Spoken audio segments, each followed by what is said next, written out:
Hey guys, what's up? It's been about 10 days since I competed at Nationals, and I am just now getting over all the excitement and the fatigue and the traveling and everything. So I'm here now, back with you guys to do a recap of what happened at Nationals and how everything went. Overall, it was an amazing week. It was super inspiring. There was incredible lifting like I've never seen before. Like, it was almost like the best lifter you've ever met in your life, but then you're just surrounded in those people. It's like everywhere you look, there's famous people from Instagram and world record holders and everyone the best in the country all in one place. It was overwhelming, it was exciting, it was inspiring, and I'm super glad I went, super glad I got to be part of that. At one point I was sitting there in the warm-up room and I was about to go out for my deadlifts, and I was just like, I just looked at Chelsea and just said, just look around right now. Like, look where we are. Can you believe that we made it here? I definitely just had to take a few moments and just like drink that in. It was so intense.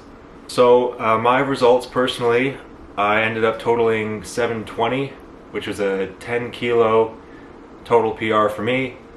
I squatted 270, which is a 5 kilo PR. I benched 167, which is a 2.5.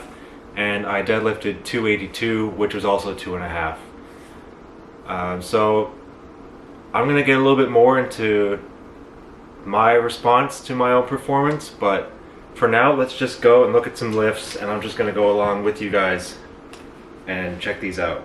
So on squat, I opened up at 245, which is what I opened up with at Easterns, and the reason for that is because you guys know, you saw me in prep, squats have not been squatting for me for at least a couple of months now.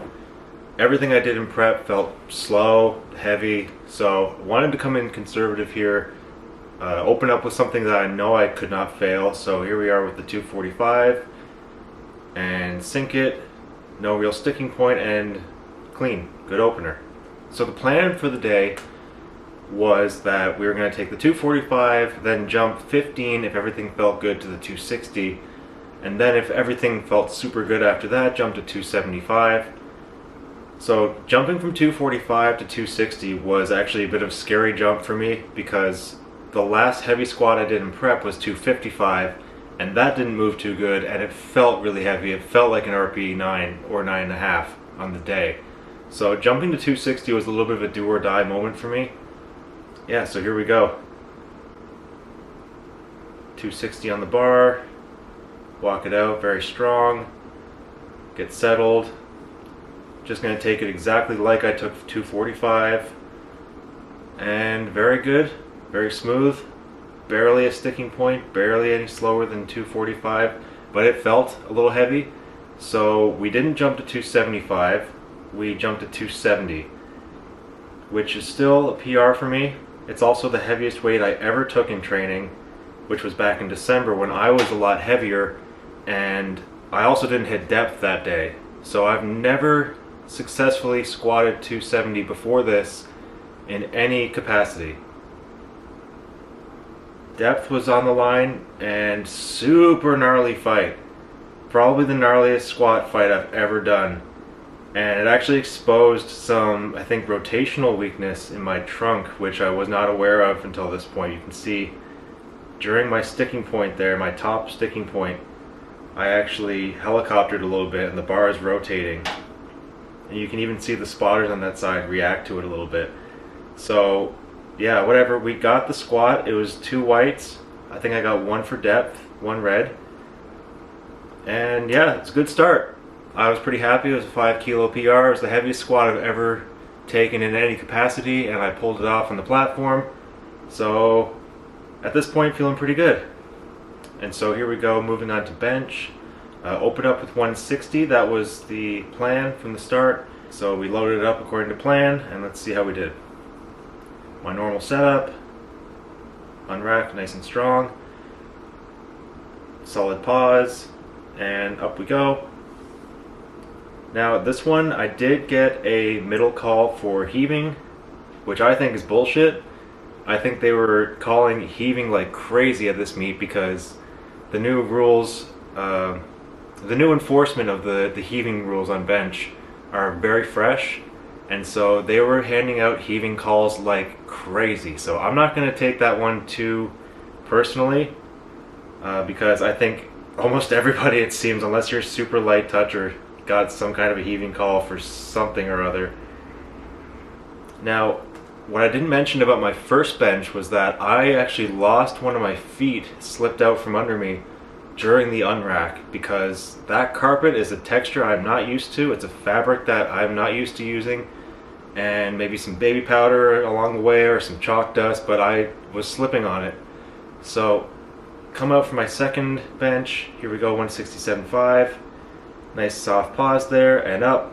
The pause was actually pretty short. The press commands were easy, and that one is 3 whites. I got no heaving call on that one. Managed to reel in whatever they thought I was doing on the first one.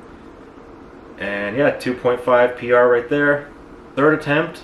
So what happened here in between? So between my second attempt and my third attempt, I didn't want my feet to be slipping on this third one. So we loaded up 172.5. Somebody who's a really good bencher in the back told me if you wet your shoes with some water, then it'll be like in gym class and you can get a little bit more friction on the carpet if there's a little bit of dust or whatever. So that's what we did. Wet the feet, got them nice and cleaned off, and they got real sticky at that point.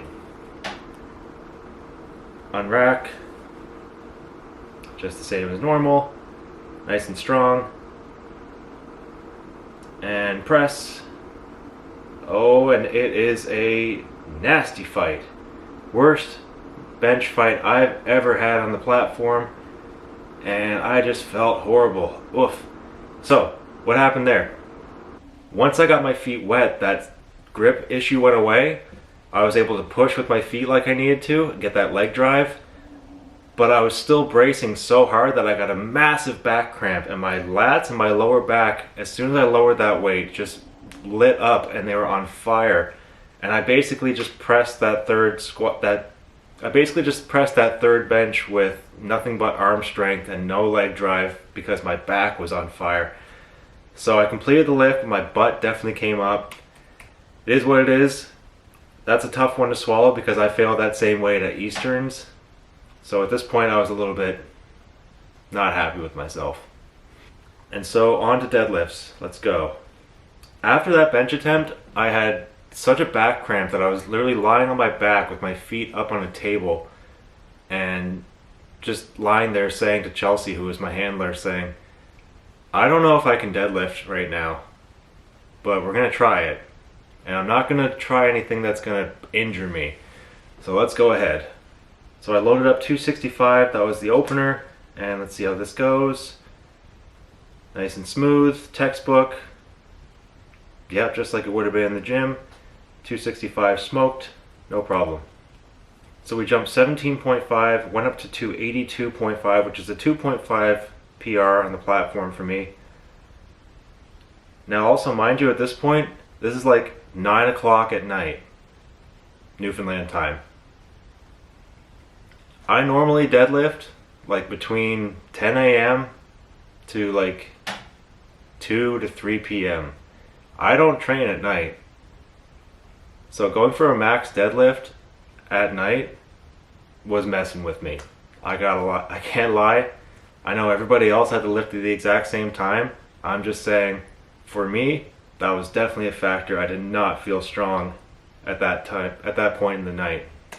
So 282.5, let's see, normal setup and pull, and she gets a little bit slow in the lockout. I think I just don't have the power for the hip drive that I normally would. So I walked off the platform and I looked at Chelsea, and the only thing worth attempting on that day was trying to get next year's QT, which is 732.5. I needed 12 more kilos on the deadlift. After my second, I didn't think I had it, but I had to load it anyways. It was my only chance. If I did 295, I would get 732.5. I would have next year's QT in my pocket, and that was the goal for the day, and this was my last chance to take a swing for it. And so what do we have to lose? Nothing. Wasn't going to place today anyways. What do we have to gain? Everything, because this could be the goal right here. This could be the QT that I really wanted. So we loaded it up, 295. I came out, I was scared. I was already thinking, I don't think I can do this. And there's a few people in the crowd, I could see their faces. You guys are the best, thank you. And so here we go, I'm feeling scared, I'm feeling doubtful. But we pull it, and up to the knees pretty fast, and I could just feel there was nothing more. There was no hamstring power to get past the knees, and there was no hip power after that to get to lockout. Loaded it, tried it, and that's the way she went. And that was nationals for me. I had fun competing, so I didn't feel bad the day of, and I just had such an emotional hangover the next day from not hitting the goals that I wanted, and just feeling like I wasn't proud of my technique. I wasn't proud of my lifts that I pulled off. Even though they were platform PRs, I just felt like they weren't strong. As much as I was extremely happy for all the other people who had a great time and hit massive PRs and national records and qualifying totals, and there was so much success for the week. And that's what kept me going. That's what made me enjoy the week so much, was that just watching everybody else have a great time lifting and loving it. And that was so much more fulfilling than hitting any single number for myself. But at the same time, I was carrying this feeling of feeling a little bit red-faced and shy that I wasn't able to do what I hoped to do, and I think what a lot of people expected me to do. So it's tough to go in and have, say, a good day or a decent day, but you don't hit any of the goals that you set for yourself weeks and months ago that seemed almost inevitable. And of course, we know nothing in this sport is inevitable, nothing in life is inevitable. And I told you guys that going in, that I just didn't feel like myself anymore. I didn't feel like that power was there. I didn't feel the excitement anymore. I felt burned out. That feeling never went away. And by the time I got to the platform, I was still carrying that, and I just kind of wanted to get it over with. And that's the relief that I'm feeling now, is that I feel freed. I feel like I don't have this thing hanging over my head anymore. I can go back to just living my normal life. I can go back to just feeling like myself. I still love to lift. I still am a lifter. Lifters lift. I will get back to competitive powerlifting training again, but I haven't touched a barbell all week long, and right now my faith in my own ability to self-coach from this point forward is definitely shaken. And the reason for that is because I just couldn't make it work for myself in the months leading up to nationals, and I couldn't make it work on the platform to do the things that I felt I should be able to do. The second reason for that is because I feel like self-coaching, self-programming, and trying to take myself from being a guy who just walked off the street 2 years ago to being a nationals level athlete in such a competitive time, in such a competitive class, that has taken a serious toll on me mentally.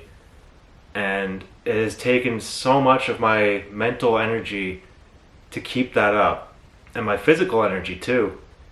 I just feel like I have become so obsessed with lifting over the past 2 years that it has taken over my life. It's taken over my brain. I overthink at this point. I've been overthinking like crazy, and I don't want to do that anymore. So it might be time for me to hire a coach. I'm looking into that right now. Right now, I've just been going to the gym and just having really pretty basic strength training workouts with no barbells, just dumbbells mostly and machines. I've started a cut. I want to get a little bit leaner over the next few months, and I feel really good. I feel way better now than I did when I was still in St. John's a week ago. I already feel a little bit lighter. I feel a little bit more optimistic. I feel like a little bit more like I've got my own headspace back. Like I can sort of think clearly again, because I don't have this obsession rattling around constantly anymore. I'm just me, I'm just James, and I just lift, and I love to lift, and I'm gonna learn to love powerlifting training again. What that path is gonna look like in the future, I don't know right now. So yeah, that's it. Nationals recap. incredible week, one of the most amazing things I've ever seen, one of the best events I've ever been part of. So amazing to see everybody and meet so many people and so many old friends now from the powerlifting community. Super happy for everybody that had a great time there. Disappointed with myself, pissed off about it. I'm getting through it, and it's going to be more healthy going forward. There's going to be a better balance in my life, and I think my best lifting is yet to come, and my most fun and excitement in the sport is yet to come. So that's it. Thanks for tuning in. Thanks for listening.